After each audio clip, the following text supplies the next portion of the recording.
नमस्कार, मिशन नवोदय या उपक्रमात आपलं स्वागत आहे। बघा, आज आपण गणितातला 9वा घटक नफा आणि तोटा हा घटक समजून घेणार आहोत। याच्यात फक्त 3 सूत्र आहेत। ते 3 सूत्र एकदा लक्षात ठेवले तर तुम्हाला कोणताही उदाहरण सोडवताना अडचण येणार नाही। पहिलं सूत्र आहे नफा। नफा बरोबर विक्री म्हणजे विक्री किंमत वजा खकी म्हणजे खरेदी किंमत। विक्री वजा खकी। नफा केव्हा होतो? जेव्हा विक्री किंमत जास्त असेल त्याच वेळेस नफा होईल, म्हणून विक्री पुढे घ्यायची। आणि तोटा केव्हा होतो? तर ज्या वेळेस खरेदी किंमत जास्त असते विक्रीपेक्षा, म्हणून खरेदी किंमत पुढे घ्यायची, खकी वजा विक्री। हे 2 सूत्र। त्यानंतर एक शेकडा नफा आणि शेकडा तोटा हे याचं सूत्र आहे।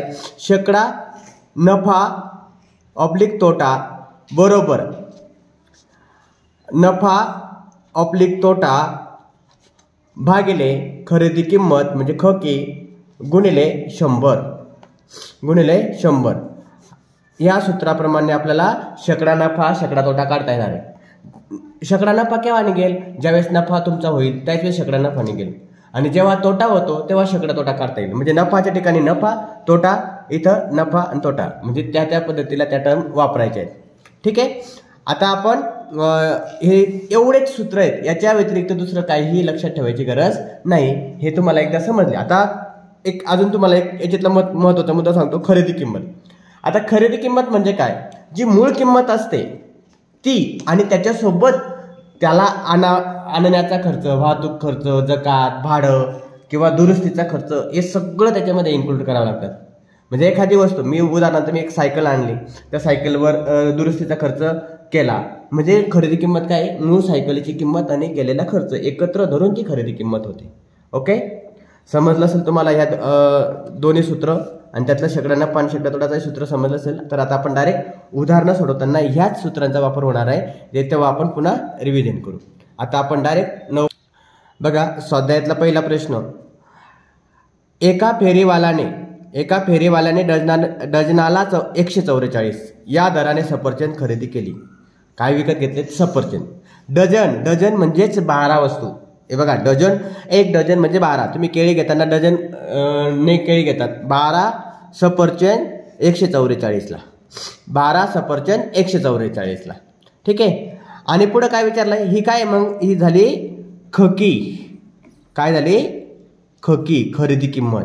आता विकी बघा, या ठिकाणी काय? विकी। आणि प्रत्येकी 15 या दराने विकली। इथं प्रत्येकी शब्द आल्यामुळे एक, प्रत्येकी म्हणजे एक, मग एकाला 15।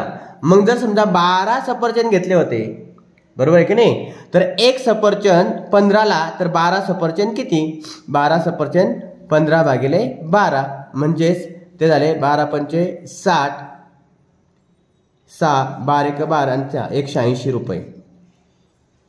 12 सफरचंद कितीला विकले? 180। इथं खकी 144, विकी 180।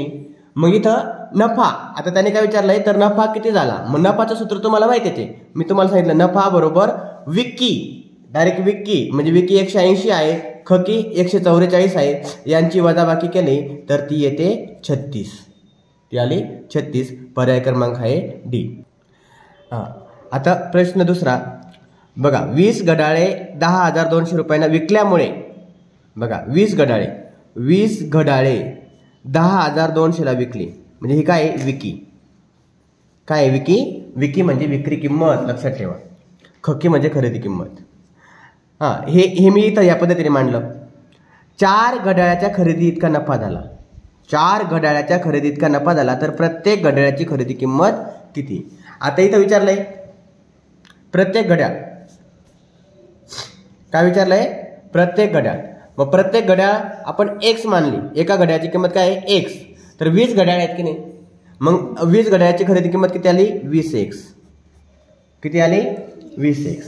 म्हणजे ही विक्री झाली, खकी झाली। काय झाली? खकी। एका घड्याळाची किंमत x, तर 20 घड्याळाची किंमत 20x। इथपर्यंत आलं लक्षात? त्यानंतर त्यांनी काय कंडिशन टाकले? तर विकल्यामुळे 4 घड्याळाच्या खरेदी इतका नफा झाला। नफा मग नफा झाला की नाही, नफा बरोबर 4 घड्याळाच्या म्हणजे 1 घड्याळाची किंमत x, मग 4 गुणिले x बरोबर 4x एवढा नफा झाला. 4x. आता बघा नफा झालाय, मग नफ्याचं सूत्र तुम्हाला माहितीच आहे, नफा बरोबर विक्की किती आहे 10,200, खकी किती आहे 20x, आणि आता नफा किती होता इथं 4x, म्हणजे नफा बरोबर 4x मी टाकले. किती टाकले 4x. आता मी हे सोडवणार आहे, नफा हा याच्या पुढे लिहिला 4x. आता 20x इथं वजा आहे, तिकडे जर काय होईल अधिक होईल, म्हणजे मी इथली टर्म कट करतो, इथं 20x मी इथले इथंच हे इथून इकडे पाठवले, इकडे वजा होता, इकडे जाताना काय झाला अधिक, मग यांची बेरीज किती आली 24x. 24x बरोबर, आता 24x बरोबर 10,200, हे पुढे मागे लिहिले तरी काही फरक नाही, बरोबरच्या चिन्हाच्या अलीकडे लिहा किंवा मागे मागे लिहा, काहीच बदल होत नाही, आदला बदल केले तरी चालतात, काय अडचण नाही.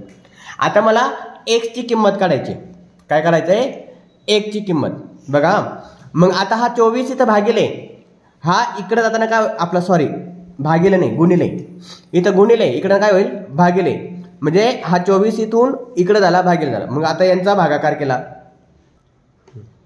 मग 10,200 भागिले 24 हा जर भागाकार केला, हा भागाकार तुम्हाला आता करता यायला पाहिजे, तो येतो 420. 420 म्हणून पर्याय क्रमांक आहे सी. तो तुम्हाला प्रश्न तिसरा बघा. एक माणूस 20 रुपये डझनाने पेन्सिल खरेदी करतो. डझन, इथं पण डझन शब्द आलाय, म्हणजेच 12 पेन्सिल 20 रुपयाला, बरोबर ना, 12 पेन्सिल, आणि मग प्रत्येकी 2 रुपयाला विकतो, म्हणजे एक पेन्सिल 2 रुपयाला, मग 12 पेन्सिल किती रुपयाला तर 24 रुपयाला. 12 पेन्सिल किती रुपयाला 24. मग ही झाली खकी आणि ही झाली विकी. मग त्याचा नफा किती आहे, नफा तर काढणं सोपं आहे, बरोबर आहे की नाही, विकी वजा खकी, मग 24 वजा 20 काय उत्तर आलं 4, म्हणून पर्याय आहे डी. हा, आता 4 नंबरचा प्रश्न आहे बघा. एक वस्तू 500ला विकली, तोटा झाला. जर ही वस्तू 700ला विकली असती तर तोट्याच्या तिप्पट नफा दुकानदाराला झाला असता, तर वस्तूची खरेदी किंमत किती, खरेदी किंमत विचारलेली. मग इथं खरेदी किंमत मी x मानली, खकी किती आहे, खकी बरोबर x. आता 2 कंडिशन आहेत या ठिकाणी. जर विकी 500 असेल तर काय होतो तोटा होतो, म्हणून तोटा होतो. तोटाचं सूत्र काय आहे खकी वजा विकी, खकी वजा विकी. खकी किती आहे x, विकी किती आहे 500. ह्या पहिल्या कंडिशन मध्ये तोटा झाला. आता दुसरी कंडिशन आहे, जर विकी 700 असेल, किती 700 असेल तर नफा होतो, काय होतो नफा. नफाचं सूत्र काय आहे विकी वजा खकी, विकी वजा खकी. या 2 कंडिशन मध्ये आल्या, हे इथपर्यंत समजलं तुम्हाला. त्यानंतर पुढचं आहे, जर तर या तोट्याचा तिप्पट नफा दुकानदाराला होतो. जर 700ला विकली तर मग नफा होतो ह्या तोट्याच्या तिप्पट, म्हणजे 3 गुणिले तोटा, 3 गुणिले तोटा, या पद्धतीने बघा. नफा हा आहे याच्या बरोबर x बरोबर 3 गुणिले हा तोटा, x वजा 500, आणि त्यानंतर आपण यांची 3 या कंसातल्या सगळ्या टर्मला गुणलं तर 3x वजा 1500 आणि इकडे 700 वजा x. आता हा वजा x आहे तो इकडे जाताना काय होईल अधिक होईल, आणि हा 1500x इकडे जाताना काय होईल अधिक होईल, म्हणून 3x अधिक x बरोबर 4x बरोबर 1500 आणि 700 2200. किती झाले 2200. आता आपल्याला x ची किंमत काढायची, मग हा 4 इथं गुणिले इकडे काय होईल भागिले 4 1 4, 4 5 20, 2 4 5 20 आणि 0, म्हणजे खरेदी x ची किंमत आली 550. खरेदी किंमत आली 550. 550 पर्याय क्रमांक आहे बी. पर्याय क्रमांक काय आहे प्रश्न 5वा बघा. एका माणसाने नगाला 4 या दराने 120 आंबे खरेदी केले. नगाला म्हणजे एक नगाला, नग म्हणजे एक. 4 या दराने 120 आंबे केले. एक आंबा 4 रुपयाला, तर 120 आंबे कितीला? तर यांचा गुणाकार केला तर 480 रुपये होतात. लक्षात ठेवा ना. ही झाली खकी. ही काय झाली? खकी. त्यातले त्याने मग आता ही खरेदी किंमत निघाली. त्यानंतर 20 आंबे सडलेले, 120 पैकी 20 गेले, राहिले किती? 100. बरोबर. 120 आंब्यापैकी 20 आंबे सोडून गेलेत, मग शिल्लक आंबे किती राहिले? 100. मग 100 आंबे त्याने बघा 48ला 10 म्हणजे 48 रुपयाला 10 आंबे. बघा 48 रुपयाला 10 आंबे म्हणजे बघा, तर 10 या दराने विकली. 10 आंबे 48ला, पुन्हा पुढचे 10 आंबे 48ला, म्हणजे असे किती वेळा 10 आहेत? 10 वेळा आहेत. 10 दशक आहेत की नाही 100 मध्ये? 10 दशक. मग 48 गुणिले 10 बरोबर विक्री किंमत येईल 480. विक्री काय आली? 480. ओके. मग ह्या व्यक्तीला नफा, खरेदी किंमत 480, विक्री किंमत 480. नफा किंवा तोटा झालाय का? नफाही नाही झाला आणि तोटाही नाही झाला, म्हणजे ना नफा ना तोटा. पर्याय क्रमांक आहे. प्रश्न 6. रहीमने 65,500 घेतलेली गाडी 11,15,000 रुपये तोट्याने विकून टाकली. बघा 65,500, 65,000 म्हणजे 65,500. बरोबर. त्याच वेळेस त्या साबळे सरांनी तर मला सांगितलंय 65,500, 65,500ला 11,15,000 रुपये तोटाने विकून टाकली. म्हणजे तोटा किती आला? ही आहे खरेदी किंमत. तोटा त्याने सांगितला आहे, तोटा आहे 11,15,000 रुपये. 11,15,000 रुपये, हजाराचे 4 भाग, एक 250 रुपयाचा पाव भाग. बरोबर ना. मग 11,15 म्हणजे 11,225. 11,225 रुपये तोटा सहन केला. तर गाडी किती रुपयाला विकली? म्हणजे विकी काढायची. काय काढायचं आहे? विकी आपण एक्स मानली. तोट्याचं सूत्र काय आहे? तोटा बरोबर, हा तोटा मी डायरेक्ट लिहिला.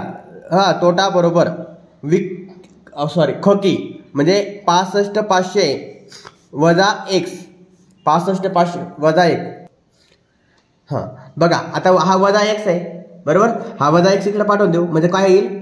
तो अधिक एक्स येईल. अधिक एक्स होईल की नाही. त्यानंतर हा 12,250, 11,250 हा इकडं अधिक आहे, तिकडं काय होईल? वजा होईल. 11,250 आणि यांची वजाबाकी केली, हा तिकडे गेला, म्हणजे 1 ची व्हॅल्यू निघेल. काय निघेल? 1 ची व्हॅल्यू. म्हणजे 65,500, 11,250, 50, 264 म्हणजे 54,250. आहे का पर्यायामध्ये? तर आहे 54,250. आता 7वा प्रश्न बघा. एका वस्तूची विक्री किंमत तिच्या खरेदी किंमतीच्या दुप्पट आहे, तर नफा किती? खरेदी किंमत. आता आपण खरेदी किंमत आणि विक्री किंमत बघा आणि नफा असं चार्ट तयार करू. आता खरेदी किंमतच्या दुप्पट विक्री किंमत आहे. विकी आहे. समजा खरेदी किंमत 1 मानली, तर विकी किती येईल? मग 2. नफा किती झाला? 1. नफा किती झाला? 1. म्हणजे हा नफा याच्यासोबत आला खरेदी किंमत इतका. आता समजा आपण मी 5 खरेदी किंमत मानली, विक्री किंमत काय राहील मग? 10. कारण की त्याच्या दुप्पट आहे की नाही. इथं बघा विक्री किंमत तिच्या खरेदीच्या किंमतीच्या दुप्पट आहे, म्हणजे त्याला डबल करावं लागेल किंवा 2 गुणावं लागेल. याला 2 गुणलं, दुप्पट आले 10. मग यांच्यातली वजाबाकी आली 5. म्हणजे खरेदी किंमत आणि नफा हा सारखाच आहे. म्हणजे नफा किती येईल? तर खरेदी किंमती इतका येईल. तुम्ही कोणतीही संख्या घ्या, तुम्ही त्या पद्धतीने, पण आपल्याला उत्तर इथपर्यंत येईल. खरेदी किंमती इतकाच, नफा हा खरेदी किंमती इतकाच आहे. तर अशा पद्धतीने स्वाध्याय 9.1 सर्व प्रश्न तुम्हाला समजून सांगितलेले आहेत. तुम्हाला समजले असतीलच. ओके. धन्यवाद.